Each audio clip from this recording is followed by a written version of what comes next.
Welcome, everyone, to the Fourth Line Plugs 2025-2026 award show. So we're going to be going through all the awards as we picked. We're going to be through the major awards, the Vezina, the Calder, the Norris, Selke, Jack Adams, GM, and the Hart, as well as the Lady Byng and Masterton, which are not major awards. And then we've decided to create four awards ourselves that kind of represent a bit more of the hockey world. First of all, starting, they fill gaps that they we do. think that there are in terms of who gets nominated and who wins awards. Like there's some guys that need shouting out some more. Exactly. And so starting with two of those four are the Bobby Orr Award and the Rod Langway Award, which both go to defensemen, both the best offensive and defensive defenseman. Because the Norris is the only defensive award and ends up going to the guy with the most points a lot of the times, which isn't necessarily the best defenseman. So being able to have that opportunity for the offensive guys, the defensive guys, and the all-arounders to all kind of get shouts is good. We also have the Most Improved Player Award, stealing this right from the NBA, because I think that's just a great award to shout out somebody who took a big Although step. NBA sometimes does weird shit with it, you know. Yeah. So we'll see if we do weird shit with it. Yeah, some of these picks will be a little odd across these awards. Yeah. And then lastly, we have the Ray Bourque Award, which is for the interpretation of the Hart that some people have, that it is the player who is most valuable to his team in the way like they carry them, and without them, they would be, one of the worst teams in NHL history.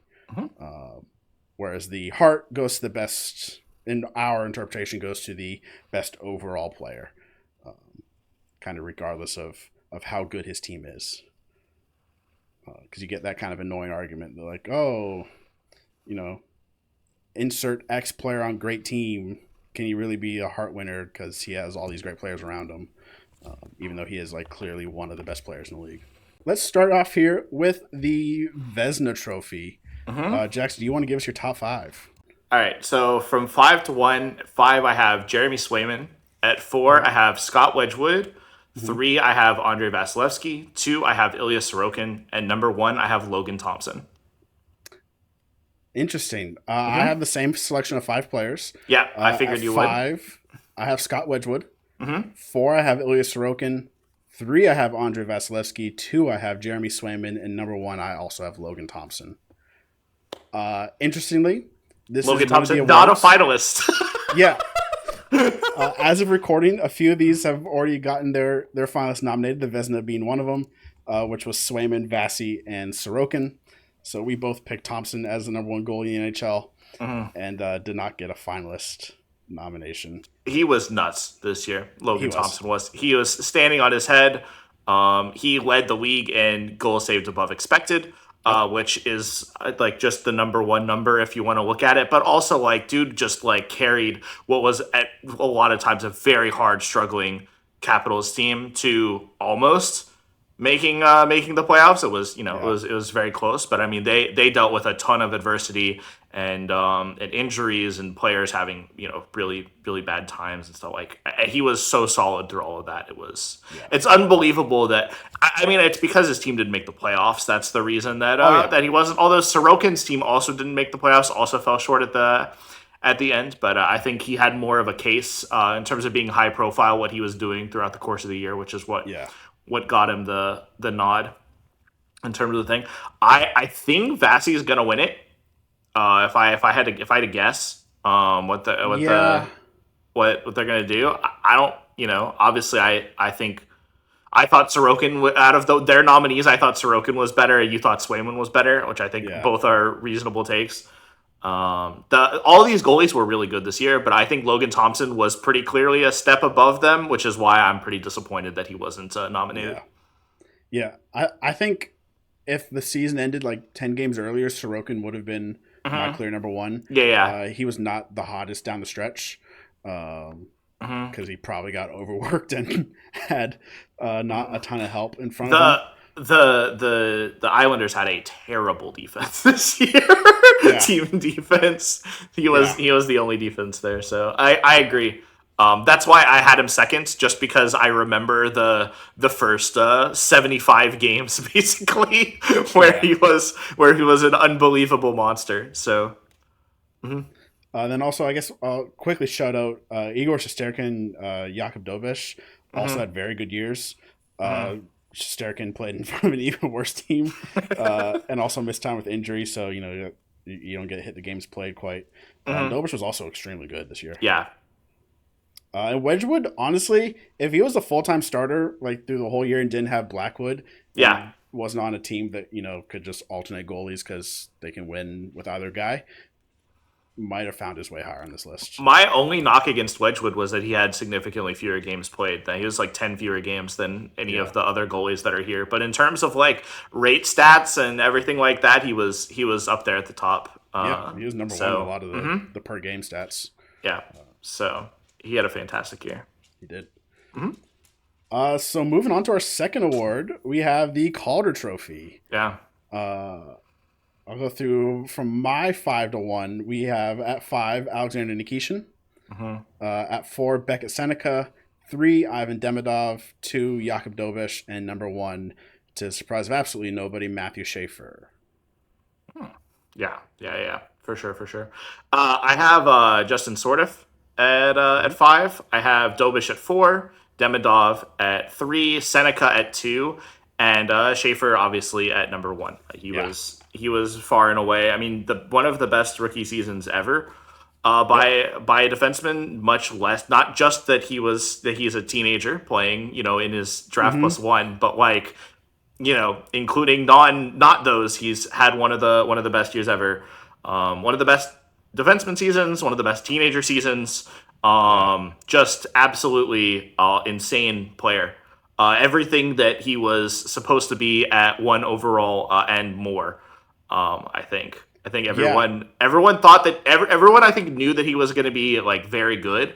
I don't think anyone thought that he was going to be this level of good. And certainly not this quickly. No. No, for sure. Like, I would not have thought that he is pushing 25 goals as a rookie, and maybe in his career at all. I thought this is going to be like an all-star caliber player, not like, oh no, this is going to be a superstar that's going to like challenge for Norris's throughout his career. He's absolutely phenomenal. And as we said before, with the Vezina, Dobish, very good rookie season. He was fantastic. Demidov was everything that Montreal hoped for this year. He was phenomenal. Seneca also was much better than I think most people would have expected. Yeah, he was seen as a draft reach at the time. Seneca was so good for this Anaheim team. I think I had him at second just because I think he provided something that they really needed. In terms of like a little bit more offensive power, and especially on the power play. His right shot kind of fixed their power play like completely. Also coaching, but like it's similar personnel to last year. Up front, lots of good things there. But yeah, he was perfect there. And then you had Sardif. Yes, got to shout out my defensive forwards. Had just some nuts analytical numbers. Dominates possession. I think he's going to be. I mean, we'll see when we get to, we'll have the Selke conversation when we have the Selke conversation. But I think he's a guy that would get my Selke votes in the future. I can see that potentially for him. He's a very gifted defensive player. So yeah. And Nikishin was phenomenal on the defensive side for Carolina. Played some 1D with all the injuries that they had throughout the middle of the season, and just looked good doing it. Looked good offensively, looks good defensively. Had to do some power play quarterbacking. Yep. He kind of can do it all. So yeah, he's a luxury for them right now. In the third pair, I don't think he's going to be a third pair luxury for long there. I think they're going to find ways to get him more minutes. He's going to price his way out of being a third pair guy. Yeah, honestly. And then just throw a few honorable mentions. Jimmy Snuggerud was great with St. Louis. Oliver Kapanen, another Montreal player, almost made this list. Ryan Leonard was fantastic in his first year in Washington. Ben Kindle, for an 18-year-old, 11 or 12? 11 overall pick? 12. 12? 11. So in the double digits for an One of 18-year-old those. draft year. Like that's pretty unheard of. He was phenomenal there. And then Matthew Wood, also great for Nashville, and Justin Riskovian as a UDFA was really nice for Dallas. So moving on to the Most Improved Player award, the unnamed Most Improved Player.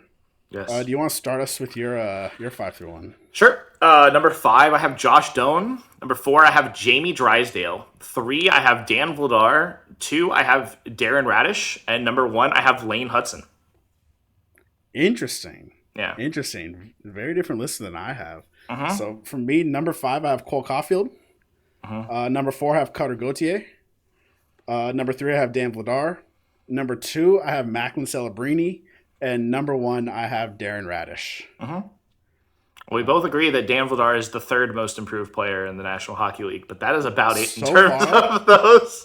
We've agreed on number 3 for all these lists. That's hilarious. Okay. Okay. I like that. Honestly, this has the largest pool of potential picks, and differentiating between them is kind of almost impossible because almost every team has one. You can argue, their roles and stuff, but there's a lot of good choices here. Yeah. Yeah, if you want to argue through yours. Oh, I mean, I thought Jamie Drysdale kind of reinvented his game under Rick Tocchet this year. He went from being, I thought, pretty unplayable young defenseman who really had just some of the worst mistakes you've ever seen. Didn't really offer a whole lot of anything, to being like solid in his own zone, being pretty good for them, quarterbacking the power play, being pretty good for them, in the offensive zone. Like, he just really had a much better year. That was the big difference. I think you probably would agree with me that Josh Doan is around this spot. I had him at 5. He just missed my list. Yeah, absolute breakout year from him. Turned into some of the sauce that Buffalo was missing, for sure. He's been really good. And I have Lane. Honestly, was like the gem of that trade of the 3 guys that moved. He was kind of like the it's Kesselring for Paterka, and Doan's here too. And it's like, oh no, Buffalo got the best player in Doan as right now. No, absolutely. Yeah, Kesselring has been fine. Paterka has been fine, but Doan has been incredible. So it was a huge deal for them. And then I agree with you that Darren Radish had a great year, but Lane Hudson turned from being one of the worst defensive defensemen in the National Hockey League to being the same incredible offensive defenseman that he was last year, but now with positive defensive numbers, and absolutely is just a monster. I mean, he is a monster. He was a monster, but like, being able to turn your defense around in that sort of way over the course of 1 year while being undersized, all that stuff, I think is pretty remarkable from him. And this is not the last time that we'll be hearing his name on my side for this. He was on my long short list of guys to look at here. I picked Celebrini because like, he went from a 63-point future 1C exciting player to like, now he's arguably a top 5 player in the NHL right now. 115-point season. Like, he took a massive leap for sure. That, I think he would have gotten here, but not like the next season. Like, this is where I think he would have landed at like 2021, not as a 19-year-old. Like, oh no, you're already one of like the top 5 centers in the league, top 5 forwards. I think that's a cop-out pick, I mean, look, you double your point total from 63 to 115. It's. I'm just saying it's a classic NBA. First overall guy, doesn't do great in his first year, and then he did do great. He won a Calder his first year. I don't know. He went from Calder to MVP, debates in one off season. I'm showing that up for MIP. Cutter Gauthier also was phenomenal for Anaheim this year, and he looked really good. Yeah. And then Cole Caulfield jumping from a 30 goal scorer that's like, oh, he's a pretty good goal scorer. There's some questions about the rest of his game too. Yeah. Oh, he's one of the best goal scorers in Yeah. the National Hockey League. Yeah, any issues are worth it for 50 goals, and also he's starting to develop the well-roundedness in his game. So, and then there's going to be a big list of names somewhere on the screen here with all the honorable mentions. I'm not going to go through them all right now, but there's a lot of guys who had great years. Turns out people improve. Yeah, yeah, it's possible to improve. Develop. Yeah. Yeah, or sometimes they just bloom out of nowhere, like Darren Radish. Yeah, I mean sometimes they just need like Doan, they just need an opportunity, a new coat of paint, and they're really great. Absolutely. So next up, we're gonna go through the 3 defensive awards, starting with the Orr Award. I'll go through from 5 to 1. I have at 5 Darren Radish, at 4 Jacob Chychrun, at 3 Zach Werenski, 2 Cale Makar, and number 1 Evan Bouchard. Interesting. With Dahlin as an honorable mention, I almost fit in. We're gonna have a lot of differences here. Okay. Yeah, because I've got at number 5 Adam Fox. Yeah. I had to put him somewhere. This is not the last time we'll hear, but I feel like he needed to be somewhere in one of these defensive awards, and I thought that was the best place for him to fit. Number 4, I have Quinn Hughes. Number 3, I have Cale Makar. Number 2, I have Lane Hudson, and number 1, I have Zach Werenski. Rewarded the counting stats with this one, because I think in my mind this is like what the Norris currently is. Like this is like right. So it's like I feel like. I don't know 100% that Zach Werenski will win the Norris, but I definitely can see it in terms of like his point totals, his offensive production. That's definitely the biggest part of his game too, is the offense that he brought to Columbus. So I wanted to shout that out here. And then I don't think I need to explain any of my other guys in terms of like the quality of defensemen that they are and what they bring offensively. So there's a lot of good offensive defensemen in the National Hockey League. There are. There are. Chychrun like very quietly was phenomenal. Yeah, I agree with you. He I think 26 goals is what he finished at. Like he was absolutely phenomenal out there. And then like Bouchard, this is the type of award for him because he is such an offensive weapon. I just care too much about 5v5, Colin. I just care too much about 5v5 to ever give Evan Bouchard an award. I call me a hater, but maybe that'll be next year. We'll do a power play specialist and a PK specialist award. I kind of like that. Yeah, that's for the Stammers and the Bouchards. And the Asa Lindells. Yeah, for on the other side. Yeah. Speaking of which, so next up we got the Langway. Like I said, the best defensive defenseman. I'm interested in what your top 5 is. It's kind of funny top 5. I think I've given nods to Jake Sanderson and Artem Zub, 5th and 4th, for how dominant Ottawa was at goal suppression this year, despite their terrible goaltending that they got. They weren't really that high danger chances. What are we doing out there? Yep. Then with my 3rd and 2nd slot, I have given nod to the Dallas Stars with Miro at 3rd and Asa Lindell at 2nd. And then I had to give this one to Mo Seider. Probably not the best defensive defenseman, like strictly straight up, but is easily the top 5 defensive defenseman.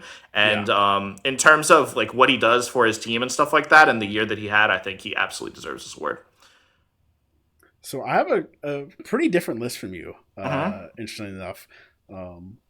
So at number 5, I have Josh Manson for Colorado. At number 4, I have one of your favorites, Mikey Anderson. Oh, yeah. Who was phenomenal on the back end this year in LA. I love me some Mikey Anderson. At number 3, I have Mo Seider. At number 2, this is my really weird pick. I have Ian Cole. Okay. And then number 1, I have S. Lindell. And also, if Adam Fox played a full season, he would have made this list. Yeah. Because his defensive numbers are just absolutely ridiculous. Yeah, he's really good. Yeah. Had a really good year when he was healthy this year. Yeah. Lindell's just like the best penalty killer in the NHL. He is almost a one-man penalty kill. Mo Seider, obviously phenomenal defensively. Ian Cole is also he was really good in Utah as a defensive defenseman. Really good penalty killer, and I just kind of wanted to shout out some of those guys that maybe don't get the recognition. No, I agree. Ian Cole had a great year. I just care about minutes when it comes to when I think of defensive defensemen, I think of like minute munchers, guys that are out there all the time. That's why Mo Seider and Lindell are my two top ones, just because Lindell plays a ton of minutes, especially on the PK, and Mo Seider plays so many minutes. Yeah, he does. Yeah, he does. So many minutes. I had Zub right off my list as well. Jonas Brodin, also phenomenal in Minnesota. He missed Eric Chernak in Tampa, very good. And then Shea Theodore was also really good defensively this year in Vegas. Had a really good, well-rounded year.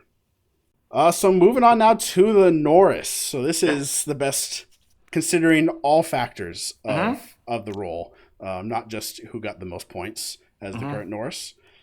Who is your top 5? Number 5, I have Mo Seider. Okay. Number 4, I have Quinn Hughes. Okay. Number 3, I have Cale Makar. Okay. Number 2, I have Zach Werenski. Okay. And number 1, I have Lane Hudson. Okay. We have similar-ish lists. That's good to hear. That's good to hear. At number 5, I have Cale Makar. Okay. At number 4, I have Darren Radish. At number 3, I have Mo Seider. Number 2, I have Quinn Hughes. And number 1, I have Lane Hudson. Let's go! Good pick. Yeah, I mean, he very quietly had an absolutely monster season. Yeah. Especially on the defensive end. His defensive improvement is insane. He went from being a negative defensive player to being like an actual very good defensive player while keeping all of the offense and craziness that he had before. I think he's so important to how Montreal operates. He's just so good. He is. Quinn Hughes obviously is just he's phenomenal. If Quinn Hughes had played on the Wild the entire year, I think I would have given it to him. Just taking into account his second half of the year while he was on the Wild, his numbers are absolutely disgusting. So, he just didn't have it the whole year because half the time he was playing on the worst team ever. Yeah. Worst team ever. And then Seider is so well rounded, so good. Cale Makar is just a beast. Werenski's my first guy off the list. He just missed because some of the defensive numbers just aren't quite where everybody else's is. And Radish, honestly, he had some very good defensive numbers. Obviously, plays in Tampa, so he gets the benefit of that system. But he had that kind of a year. I'm going to mention this again because we'll have to talk about Lane Hudson again. Spoiler alert for the rest of my list.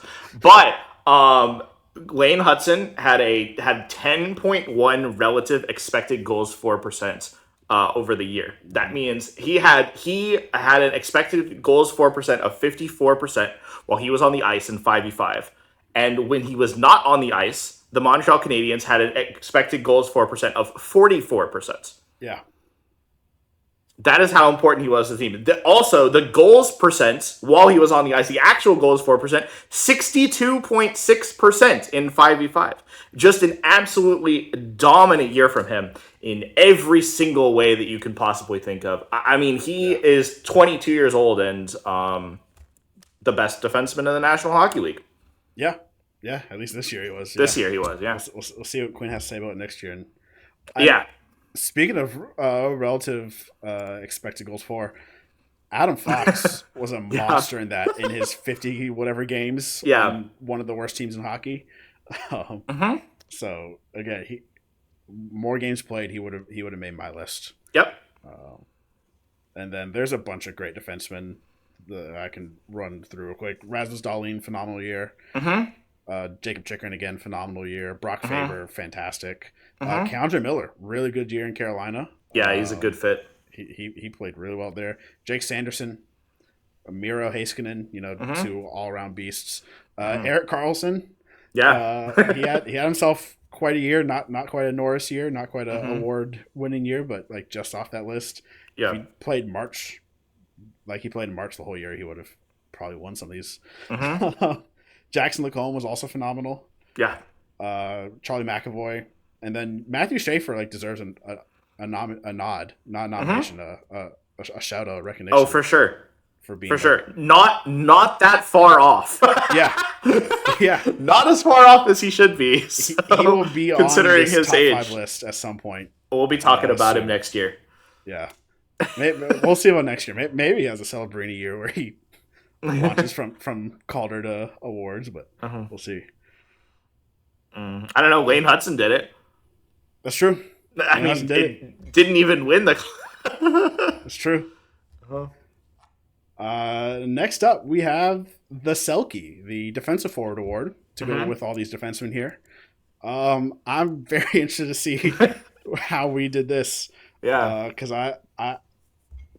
the way you kind of had some questions about the Ian Cole pick, I do have some not top six forwards in my defensive forward I listing. do too, but I think they all played enough minutes to where it mattered. To me, this I don't know. It is a tough one. It is. I agree with you. I think there's I don't know. It's hard to get categories that allow like you to spotlight like everybody that I think deserves it. Because you're right. Like Ian Cole had a monster year defensively, but only played like 14 minutes a game or something, probably, Yeah. right? Like Yeah, 14 you know, and a how half, do yeah. you 14 and a half, yeah. Yeah. So it's like that's how do you rank that comparatively? Yeah. So is it my turn to start or your turn to start? I think it's my turn. Okay. So at number 5, I have Yanni Gord. Okay. Number 4, Mark Stone. Mm-hmm. Number 3, Jack Drury. Number 2, Noah Cates. And number 1, Pontus Holmberg. Interesting. We have the same number 3 again. So that's a good running That's a good bit. That's a good bit. running joke. I have my top 6 guys near the end here. So I do have Nick Suzuki at number 5. I love Nick Suzuki. I don't think he's the best defensive forward in the National Hockey League, but I think he probably is the best two-way forward in the National Hockey League, or at least he was this year in terms maybe of that's his the award. contribution. In terms of his contribution, so very very good defensively, like a top 10% forward defensively, and then obviously was an absolute offensive monster. I have Sam Reinhart at number 4. Surprisingly, Florida did not get caved in as much defensively. Like their numbers were not as bad as they could have been for how many players they lost. Yeah. A lot of it was poor goaltending Yeah, that they received. Sam Reinhart still had a very, very good defensive year. Still is a monster at all levels of play. He's a special forward. Yeah. So I shouted him out there. Jack Drury at number 3. I also have Noah Cates at number 2. Noah Cates, monster defensively in one of the best defenses in the National Hockey League. The Flyers were this year. Noah Cates a big part of that. Had some really tough assignments that he had to overcome. But my number 1 is Shane Pinto. And I actually think Shane Pinto might hold up if this was a two-way award as well, because he actually did have a good enough two-way season for it. But Shane Pinto consistently asked to take on the toughest assignments for the Senators. I think he had a 25-ish% D zone or O zone start rate. So most of his shifts starting in the D zone. Still managed to have an incredible offensive year out of him. Took a big leap there and just has disgusting shot suppression numbers. So for me, Shane Pinto was the best defensive forward in the National Hockey League this year. But I'm curious how you ended up with 2 Lightning on your list. You know, you wanna share your.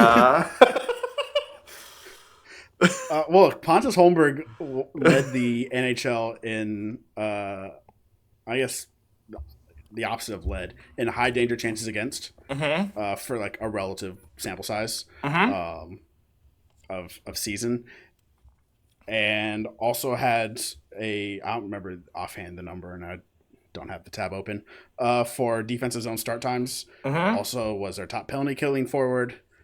So I don't know. I thought he did all those things. Obviously, he's a 4C Even though this year they had a lot of center injuries, so Mm-hmm. he moved up the lineup with Point and Cirelli having their injuries, and yeah, his numbers are definitely, I think, maybe a little more sheltered than some of the other guys. But I mean, Jack Drury also has Mm-hmm. some pretty sheltered minutes, particularly post Kadri. So yeah, I don't know. I just liked his high danger shot suppression, top penalty killer, Mm-hmm. starts in the defensive zone. For sure. I think we need. I think that's why we need another separation here. I Because agree. I feel like there should be an award for the Jack Drurys and the Pontus Holmbergs Yeah. of the world. And our yeah. I mean, you gave Pontus Holmberg the nod there. Shane Pinto, I think, could in a year maybe do it, but like it's gonna be Nick Suzuki this year. It's not even like Yeah. close. And like you just have to have like 60, 70 points in order to even be Hmm. considered for it. And so I just don't think I just don't think it's a functional award as the best defensive forward thing. Yeah. If I mean, you it's been known separate as a it, reputation award, yeah, it's just such a I which don't now know. we have the analytics to not be as reputation-y with Hmm. it. Not just like, oh yeah, Bergeron, he's the best defensive forward in hockey, or Kopitar, which like they are phenomenal and they Hmm. were phenomenal, but Hmm. you know, there are other guys who may have been better defensive forwards Hmm. that don't get the shout because they don't have the reputation because they're you know bottom six guys who get 25, 30 points in a year and Yeah. don't have that same level of monstrous performance. Hmm. Yeah, it's But then the definitely an guys like interesting thing. Peak Matthews that can do and Marner that Hmm. can also put up 100 points while being very good defensive players. Yeah, They deserve a shout as well. So he is one of those where you kind of need a two-way award and then just like a pure yeah, pure defensive. yeah. And it's an interesting thing to think about for Yeah. sure. Hmm. And then, like I said, Pinto deserved a nom. Jordan Kyrou was also pretty fantastic Yeah. defensively. Um, Gage Gonsalves out in Tampa again was another guy who was really Hmm. good. Charlie Coyle in Boston was pretty phenomenal. Hmm. And then Connor Dewar honestly had a really great Charlie Coyle in defensive season in Columbus. Pittsburgh. Oh yeah, Charlie Coyle in Columbus. Sorry, Hmm. Columbus. Yeah, yeah. Yeah. So yeah, those are some honorable mentions for me. Hmm. Moving into the suits category here, we'll start with the Jack Adams.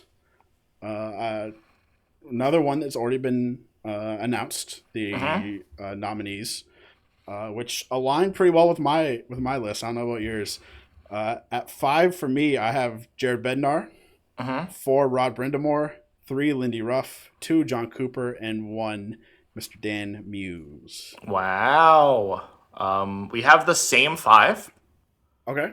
It's the top five, but order's a little different. I have Okay. Coop at 4, or at 5, Bednar at 4, Ruff at 3, Muse at 2, and I have Rod Brindamore getting a Jack Adams, which I think he's deserved for several years now. Yeah. Um, I mean, like 3 of these guys, honestly, that have is not won Jack Adams, and have been consistently that is true. Yeah. some of the best teams. No, I mean this is two guys that have the traditional. Oh my God, your team was supposed to suck and you made the playoffs. Yeah. Thing honorable mention here to Rick Tocchet, by the way. Yep. Speaking of which, Rick Tocchet would have probably snuck in here for me if the special teams wasn't as terrible as it was. For me, But it was the Michkov nonsense. fair enough, fair Yeah. enough. It was the Michkov nonsense. Like you can't have a toxic locker room and also be top 5. and, and Jack Adams, that's a key part of coaching is to not have I suppose so. locker room But issues. I don't know. This Canes team looked like they were on a different level.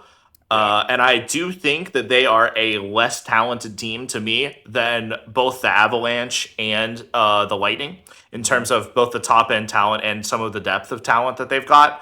And Rod Brindamore has, consistently gotten fantastic results out of this Canes team, and I think this was like his piece de resistance this year. I mean, this team was so good, so dominant this year, otherworldly. While teams like the Avalanche, I feel like fell off a little bit after their incredible historic start, which obviously would have gotten Bednar the Jack Adams if they had kept that pace even after they basically clinched the first seed. The Canes never let up. They never stopped playing hard. And I mean, this isn't a postseason award at all. But I mean, the Canes are looking kind of gross right now. They're looking like a problem. Yeah. So and I think they were definitely a problem. As as someone who watched a lot of Penguins getting destroyed by the Canes this year. They were a problem. Yeah.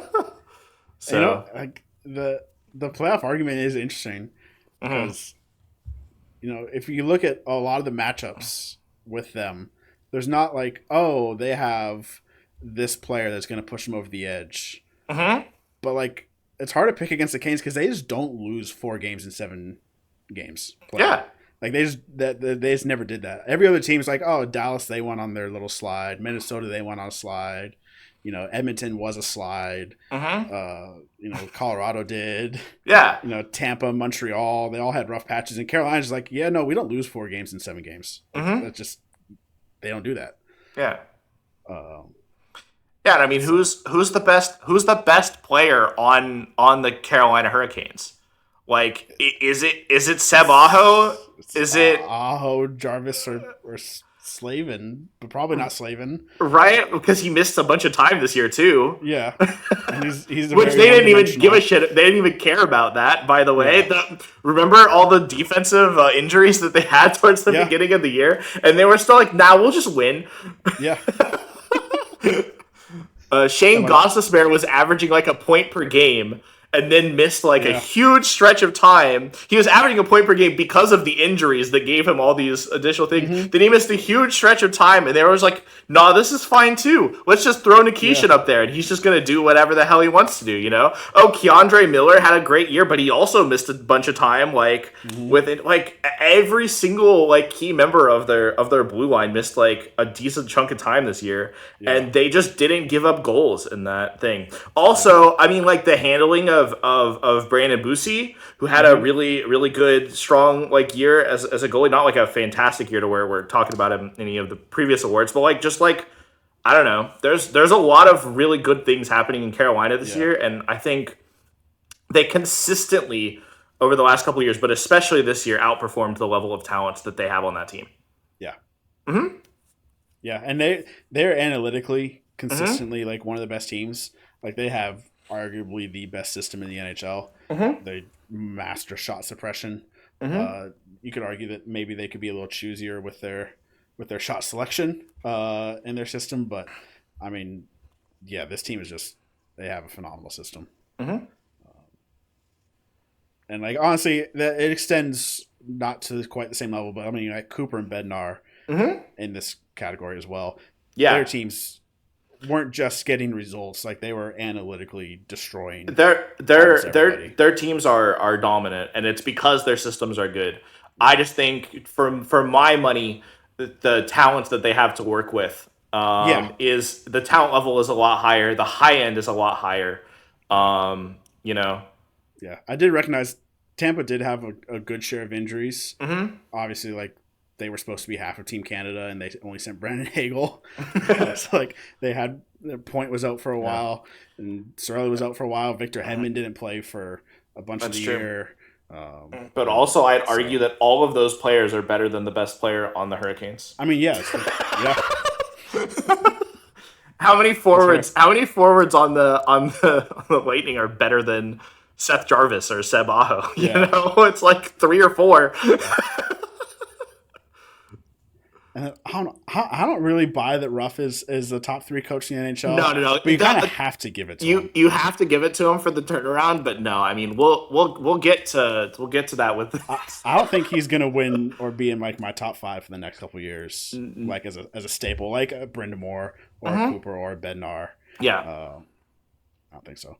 I picked Muse as my winner though because first of all, his team was supposed to be terrible, and they weren't.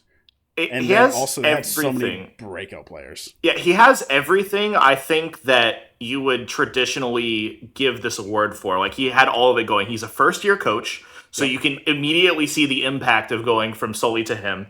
And obviously, it was massive, and the players talked about it, and you could just see it in the way that they played. So the team was supposed to be bad, but they make the playoffs, right? Mhm. And then, yeah, like you said, I mean, the number of players that on the Penguins that had career years this year was crazy. Yeah. I mean, Mantha, a lot of that was health, but a lot of it was also system. Hmm. Every single defenseman outside of the two aging stars had a career Yeah. year for the Penguins. And I mean, incorporating Ben Kendall Yep. into the lineup, I mean, was huge. Was a big part of that. Like, they dealt with Sid injury, they Hmm. dealt with Malkin suspension and injury. Hmm. Like, those are supposed to be their best two players, and they're missing time. And EK Yeah. looked like vintage EK for at least a few months of the year. Yeah. So, and he was good for the rest of it, but like, he looked Yeah. like legitimate, like like Senators Eric Carlson Yeah. for at least a span of a couple weeks Yeah. He in did. March. So yeah. Moving on up to the press box, we have the general manager of the year. Mm-hmm. What is your top five? So number 5, I have Dan Briere. Okay. Number 4, I have Kevin Adams. Okay. Number 3, I have Kent Hughes. Number 2, I have Bill Guerin, and number 1, I have Kyle Dubas. I shouldn't need to explain any of my picks, right? No, I love that they're all willfully employed by the team that they started the year with. Hey, I heard your team's looking for a new GM. How'd that go? Yeah, well, I'll have some. Did you nice pick my things GM of the for year candidate? I have a different list, but it's pretty similar. At number 5, I have McFarland. Mhm. At number 4, I have Bill Guerin. Number 3, I have Mike Greer. Number 2, Kent Hughes, and number 1, Kyle Dubas. Shout out Don Waddell though. He was my one honorable mention in that group. I can't pick Kevin Adams, man. You can't get fired and your team make the playoffs and go on a huge run and win the award. But when has the GM existing ever caused the team to win games? You know what I mean? That's all. Like, it's. Anyways, I think, and I have thought this. We can go back. We have this recorded about how much I love the Buffalo roster. Oh yeah. It's so good. Their blue Yeah. line is so good. They have so many guys that can make plays. They have so many good finishers in their top 6. They traded for Josh Doan. Mm-hmm. That was a Kevin Adams trade. Yeah. I mean, he made all of the impactful moves that made this team what they are today. Did he deserve to be fired? Maybe. like truly, like, maybe, I don't know, like, but like, is it his roster that made it to the playoffs that he's been working on for however long? Like, yes, it is it is his roster. And this Sabres team, you and I both agree, Lindy Ruff is not some incredible coach. We know, like, Lindy Ruff is a known quantity. I don't think that, like, he did a good job of motivating these guys, I would say, obviously, and like keeping the everything going, and they have good systems, but like, he's not the reason that this team won. We've been sleeping on Buffalo because they've been underperforming how good their roster is for as long as we can remember. But this is a good roster, and it was constructed, and I think finally, like, if he hadn't gotten fired, he would have won this award. I mean, yes, if they went on the run, they did. Yeah, but like, I don't think him getting fired is the reason they went on the run. Like, maybe there's some like cosmic thing about that, but like, it didn't, like, it's not like you fired your coach. You know what I mean? Like when you fire your coach, you come in, you bring in a new coach, and they come in, they bring changes that affect how you play on the ice. Who is sitting in the press box does not affect the gameplay on the ice. I mean, I think yes, to a degree, but I think also like there's so much of what Kevin Adams struggled with was PR and communications. Yeah. And like just the vibes of Buffalo were always so horrible Sure. that, and I'm sure it extended in. It wasn't just like a animosity with the fans and palm trees and stuff. Mm-hmm. It had to have extended into the locker room. And I don't know whether it was, positivity or maybe Kekalainen came in and is it Kekalainen? Jarmo came in and I don't know, started holding some accountability with the team and with coach. Maybe gave Ruff some teeth to make some roster moves. I don't know, but I mean, a guy gets fired, team starts winning. I don't know. I don't Plus, know. It's tough. You got to reward the fall man too.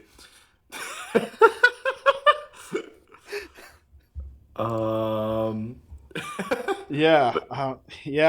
I mean, Yeah. there's an argument. He definitely. This is definitely one of the best rosters in the NHL, and Kevin Adams constructed it. Yeah. It's hard to You nominate gotta- a guy who is unemployed. Yeah. No, I mean, fair. It was the fun pick. It was the fun pick. I had to make it because I legitimately think like everything, like all things the same. Like this roster, right? Completely Kevin Adams. If does the exact same thing, he easily wins the award. Yeah. Right. So it's I knocked him a couple spots down for getting fired, but I didn't take him out of the running completely. He'd be top 3. He'd be a finalist, right? Yeah, he'd probably be my number 2. Yeah.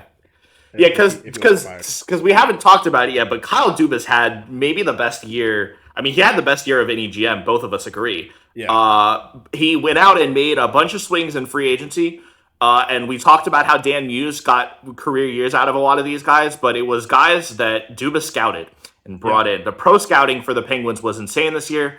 Obviously, Ben Kendall as a rookie that was drafted last year. That's draft scouting from Kyle Dubas. Yep. Ben Kendall coming in as an 18-year-old, 11th pick, having a full year and being being an impactful NHL player, we'll say. Yeah.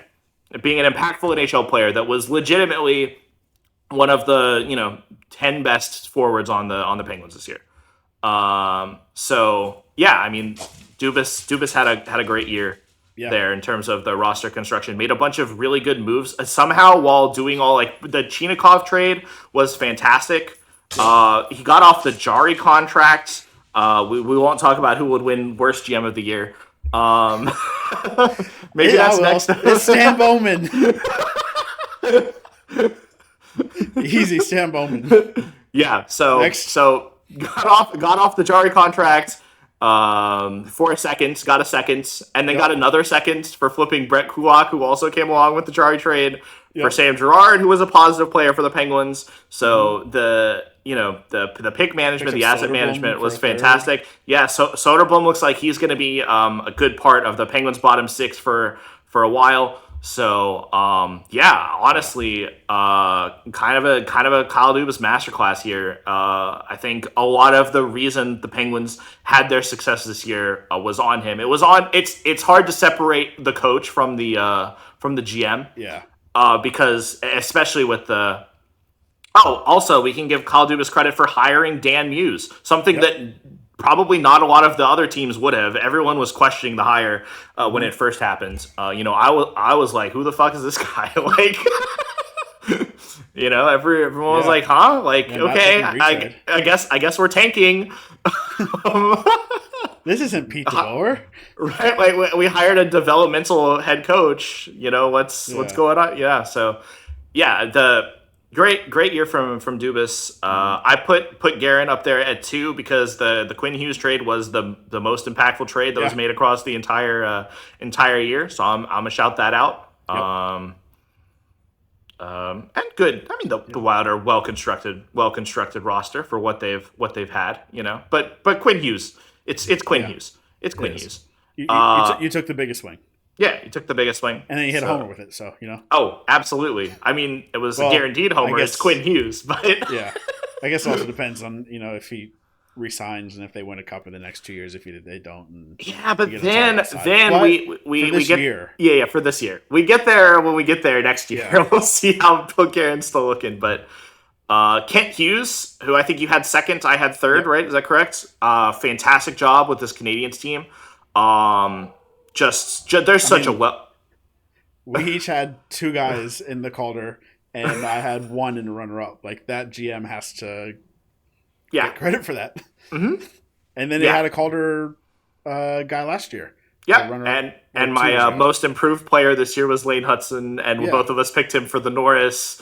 And also, I had I had Nick Suzuki as my 5th best. Selke, like this entire you had Cole Caulfield in your most improved, Yep. right? Like the young guys that he drafted are all over this. This is the new superstars of the National Hockey League. I don't know that like none of them individually are gonna be like a McDavid, but like together they are, I think, just phenomenal. Yeah. And this Montreal team is a problem and a half for this Atlantic Division. I think they're gonna be dominant for 10 years. Yeah.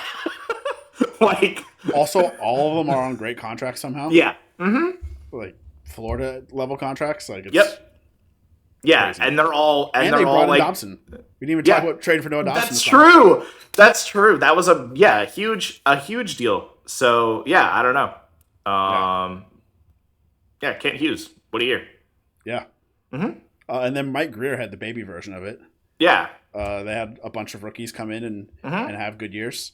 So you got to shout out the GM that brought all that in. Nice little trade for Kiefer Sherwood. Yeah. We'll see what he does with the defense this year. Also bringing in Ned to work with Askarov, I think helps Askarov develop. Yeah. Bunch of tidy moves. While still also has a bunch of assets moving forward and even more guys in the pipeline, and we'll probably get another top 5 pick, I think is the lowest they could end up with the lottery. So yeah, looking real nice. And then I have McFarland as my 5. He brought in Kadri, brought in Waugh. Brent Burns was a nice add this summer that was kind of questioned by a lot of people, I think. Yeah. So he made a lot of nice roster rounding moves that help them be as dominant as they are and be a true contender instead of just, this is a really good team that we'll see whether they can get by Dallas. Yep. And I have Dan Briere at my 5th position for what he did with the Flyers. Finding Dan Vladar as a potential bounce back candidate in net. The fleecing to get Trevor Zegras, who needed a change of pace. That was obviously great. And a lot of their young wingers are really moving into their own here. I mean, Michkov is arguably like the 9th best winger on the team or whatever right now. Like they've got a lot of young guys that are looking good. So obviously nailed the Martone pick. Yep. This year. So, and then also, do you have Waddell in your top 5? No, but right outside of it. Yeah, you got my honorable mention. I mean, 2 of the better trades this year of getting Marchment and Garland for not a ton. Both guys came in and were top 6 forwards. Yeah. Nice bit of work. And he did trade Chinikov away, but also Chinikov had a trade request in, so it was a fit issue for sure. I think more on coaching than on. Oh, and then he also fired his coach and brought in Bonus, who almost brought them all the way to the playoffs. Yeah. So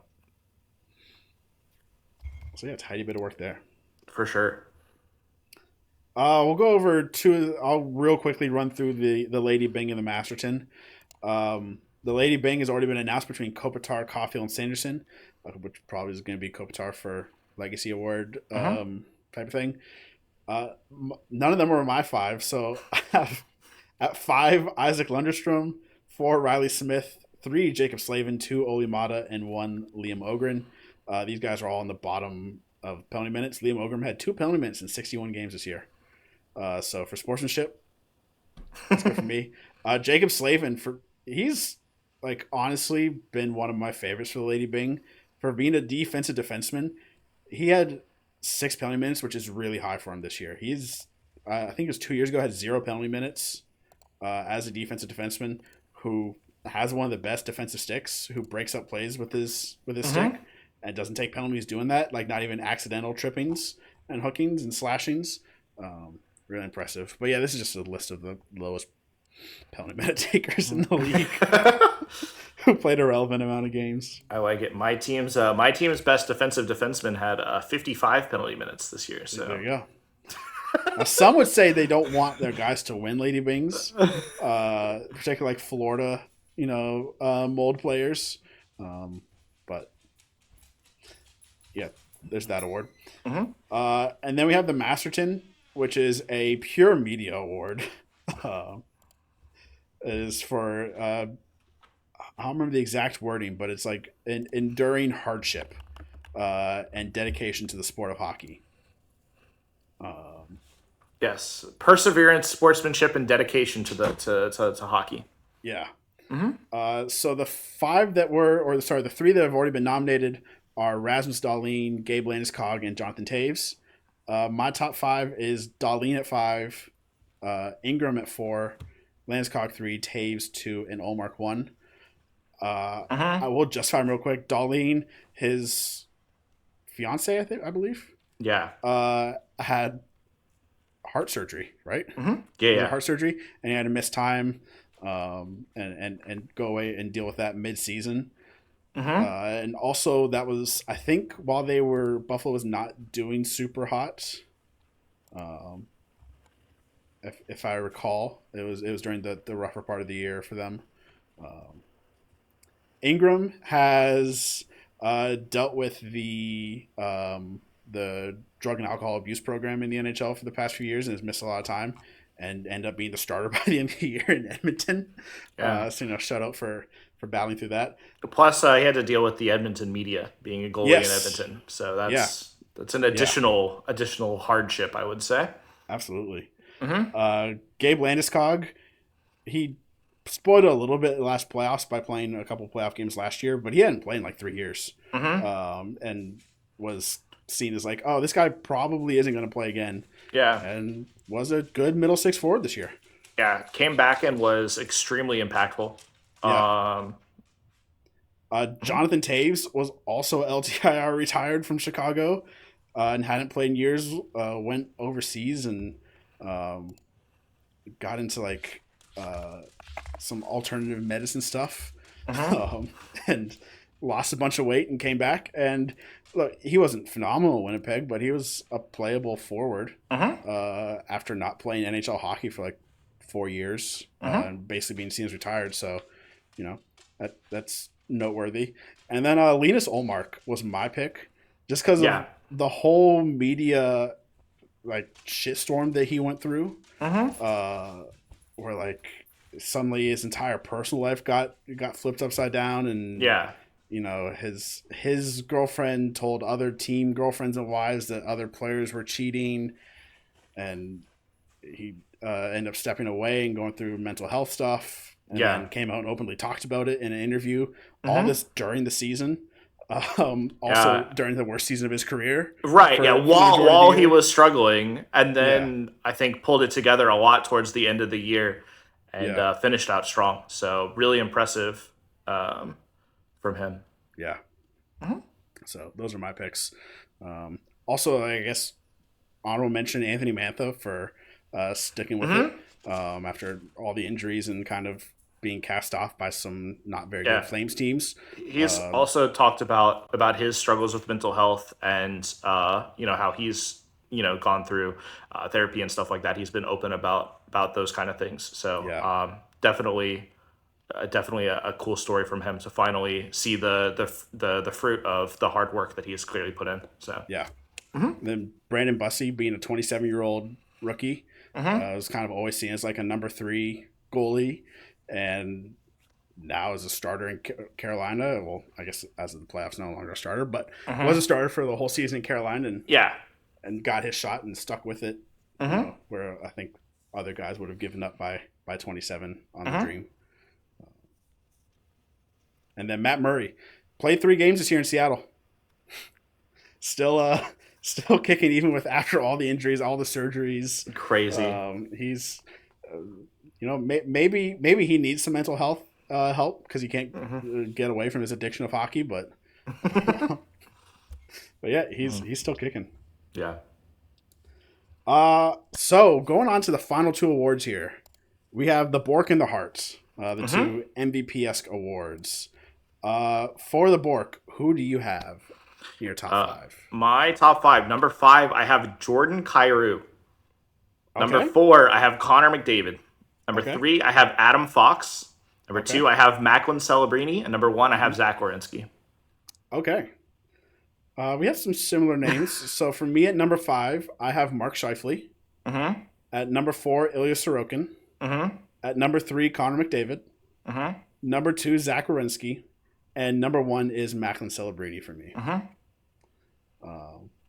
Yeah. And just to reiterate for anybody who might have forgotten by the beginning, the Bourque is for the player who is most valuable to his team and carried them the furthest. And without him, they would be, bottom tier. Or in Celebrini's case, they still are bottom tier.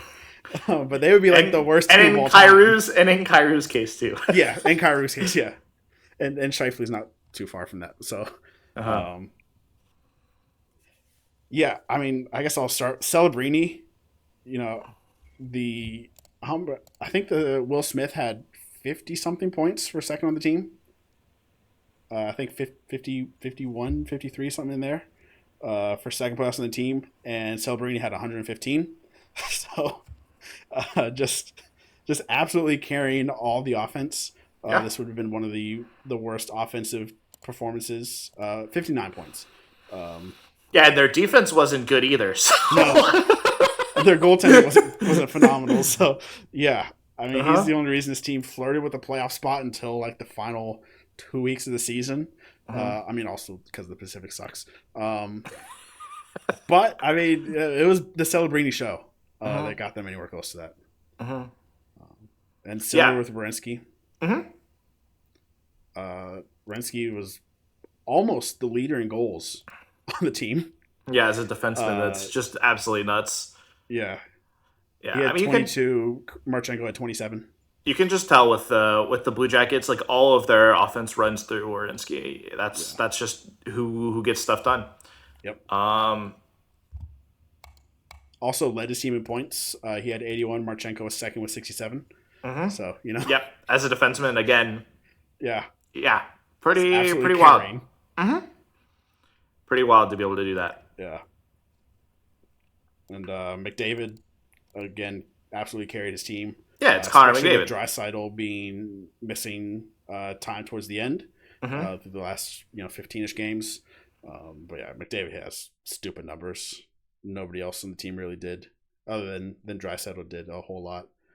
Also, Hyman for his game plays he did, but he missed a lot of time as well.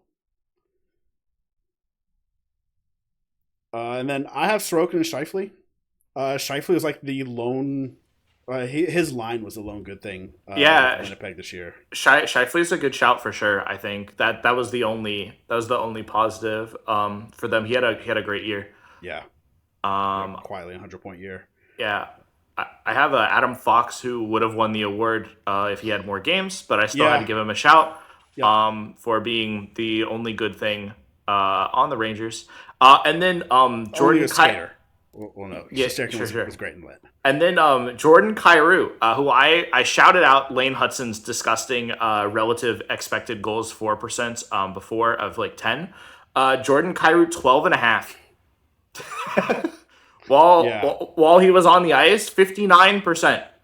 Not on the ice, a lot less than that. They were a terrible team this year. So I shudder to think what they would have done without his strong two-way play, because you mentioned he had good defensive numbers. Yeah, it definitely was a good two-way forward this year for them on the trading block too for a while. So if you're looking for somebody who can make a difference, Kyrou might be a guy to look at, because he had an extremely good year even with the reduced point totals this year. On a pretty bad team. So yeah. And Sorokin absolutely just carried the Islanders anywhere close to a playoff spot. They, other than Schaefer, they were kind of across the board between mediocre and terrible. And Sorokin just there were so many games they had no business winning. That Sorokin brought them that win in. He was so good. So leaving us with the Hart as the final award. I'm interested. What is your top 5?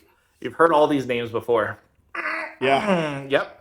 Number 5. You keep saying about players we previously talked about. They're coming up. They've not been brought up since. So number 5, we have Quinn Hughes. Okay. Number 4, we have Cale Makar. Okay. Number 3, we have Zach Werenski. Okay. Number 2, we have Connor McDavid. Okay. And number 1, we have Lane Hudson.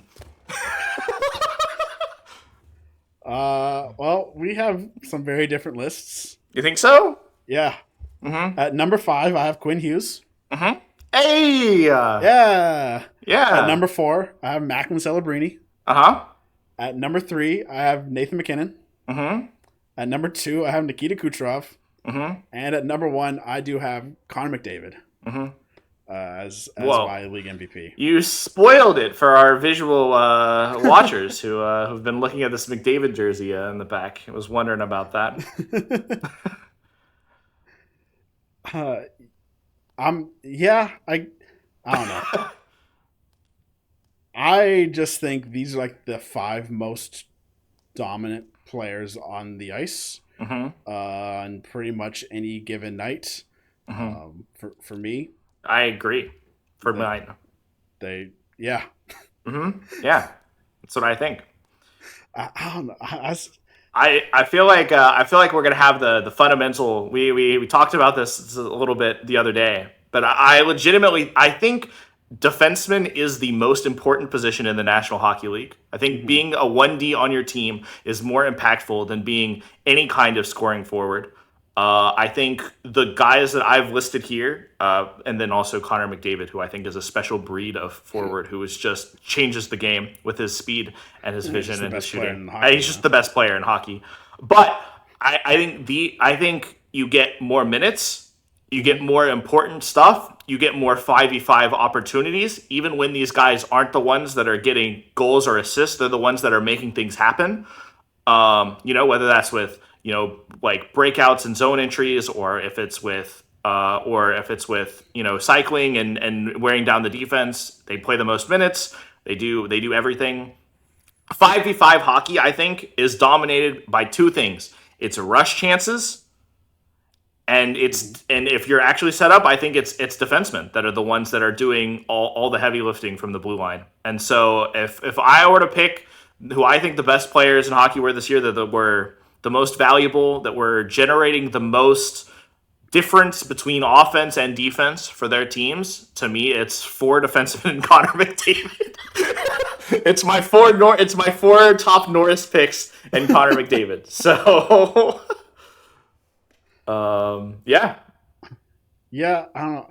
Like, McDavid, McKinnon, and Celebrini can kind of just 1v9, and they do it a lot. It's off the rush, though, Colin. It's off the rush. I mean, not always. I mean, for McDavid and Celebrini, a lot is. McKinnon is a lot of, like, that is just true. Dominating the puck in the offensive zone.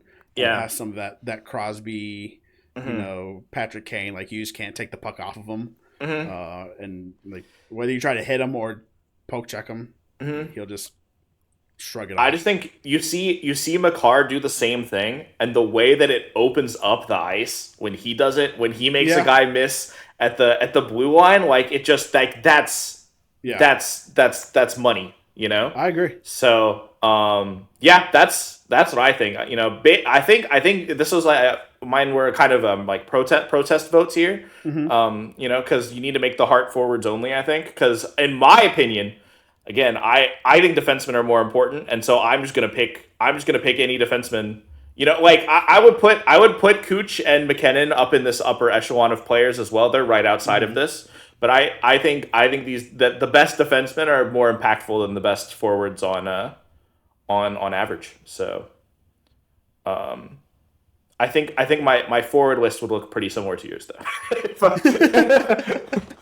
It was McDavid, Kucherov, then McKinnon, right? Was your top three? So I think I can agree with that. I would put Celebrini a little bit lower. I think compared. Maybe. Actually, he might be the fourth best forward, but I would like 100% put him lower than a lot of other defensemen. Yeah. So I get behind that. Leave a comment below. Who do you think we got right, wrong? Who do we omit? Who definitely deserved it? Why is Jackson right for his Kevin Adams pick? Or why is he absolutely out of his mind for picking? That's gonna be the first short you make, right? Yeah. He and I are GMing the same team right now. All right. He's doing a better job. Yeah. Yeah, let us know. Be sure to comment, like, subscribe, follow, whether you're on YouTube or on Spotify. And we got some interesting off-season content coming this way, so be sure to tune in. The roast of several GMs that didn't make our GM of the year list. Yes. So and the hiring of one who did get hired this year. That's coming right down the pipeline. Thank you all so much and have a great one. We'll catch you next time. Goodbye. Nice. Thank you all for watching. If you enjoyed the content, please be sure to like and subscribe and let us know in the comment section, where do you agree with us? Where do you disagree with us? And I hope to see you all next time.